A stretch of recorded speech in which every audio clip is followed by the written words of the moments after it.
on me. I promise that you'll never be lonely.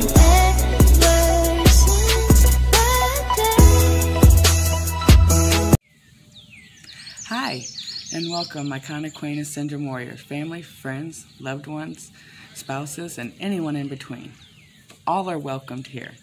And if you don't already know, my name is Jennifer, and I'm 7 years post-op. And on this page, we talk about nothing but Equina syndrome and how it doesn't just affect us, but those around us.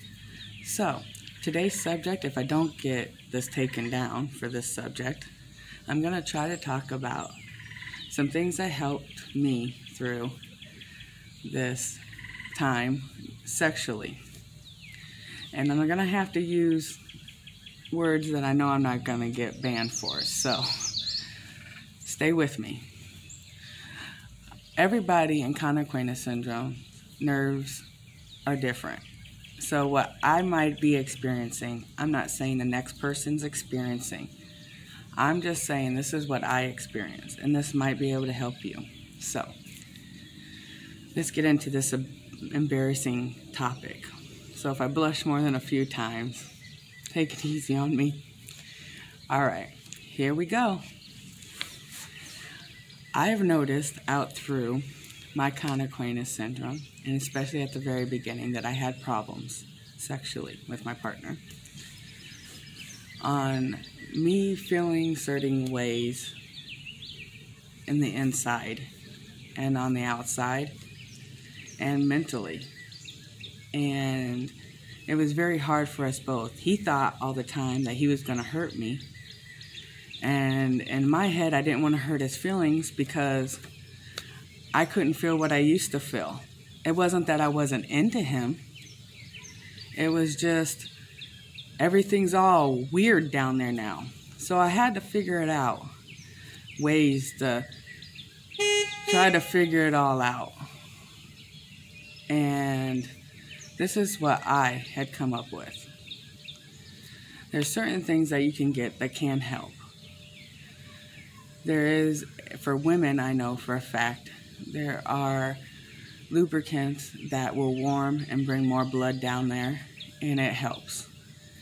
If you can feel the outside, like your clitoris, it sometimes helps with foreplay. A lot of times it helps with a lot of foreplay. And one thing you're going to realize, and it's going to help you 100 times better, is, and it took me a very long time to learn this, but it's mental. As much as people don't want to hear this, and you learn it when you get a little older, it's all mental. If you're mentally turned on, it's easier to have an orgasm. It's just the truth. And that's just in real life, even before Equina syndrome. So that helps. Foreplay, a lot of foreplay, and make sure you're mentally into it. And you're going to have to try new things. Like I said, there's a bunch of lubricants that do help and bring blood flow down to where you need it, so you can get that. There's also toys. Sometimes, you know, there's certain parts that work inside that don't work good on other parts, and sometimes toys. Bring a toy in if that's what it takes.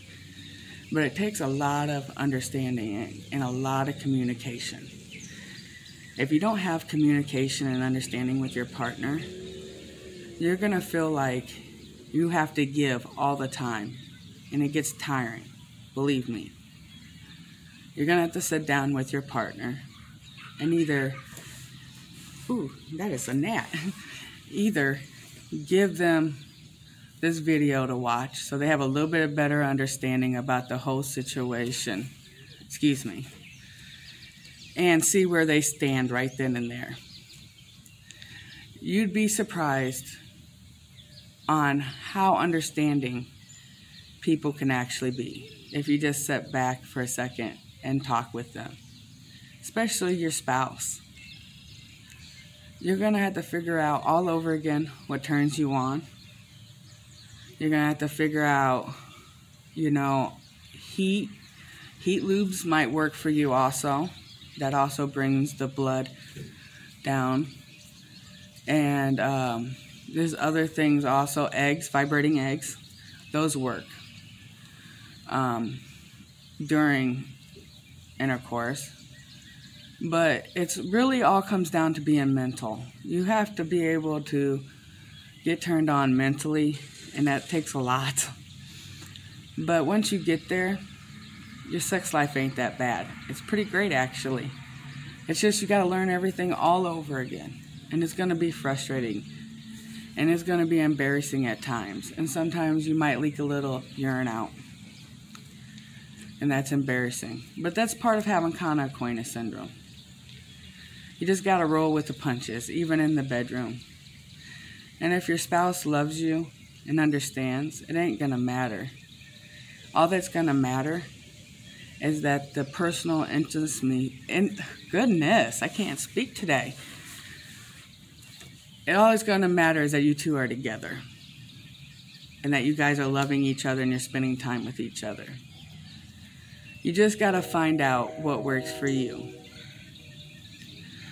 But like I said, I would try the lubes that bring blood flow down. It's called Pink Tickler, I believe, here, but I don't know what it would be called there for you guys. There's also eggs. There's also vibrators. There's also heating lubes. And like I said, you're going to have to play around with foreplay. Find out what you can feel. And then find out what it is that sets you off now that didn't set you off then. It could be so much different. And once you guys get an understanding of that, I'm telling you, it's going to make your sex life so much better. So I don't know if this is going to be taken down or not. So I hope this helped a little bit. If you have any questions, please write me in the comments and I will try to answer them the best way I can. And I hope to see you all in my next video. So please like, subscribe, comment, and share. And I hope you all have a great night, morning, afternoon, wherever you may be at. Stay strong, my warriors. I wonder if God got a plan for everyone. I wonder if I could take a second run. 'Cause I carry on getting sad and getting stuck. What I wouldn't give for a life that doesn't suck. I'm a moving target. I never finish what I've started. I'm a moving target. But if I stop moving, then I'll have to face myself. I don't wanna face myself.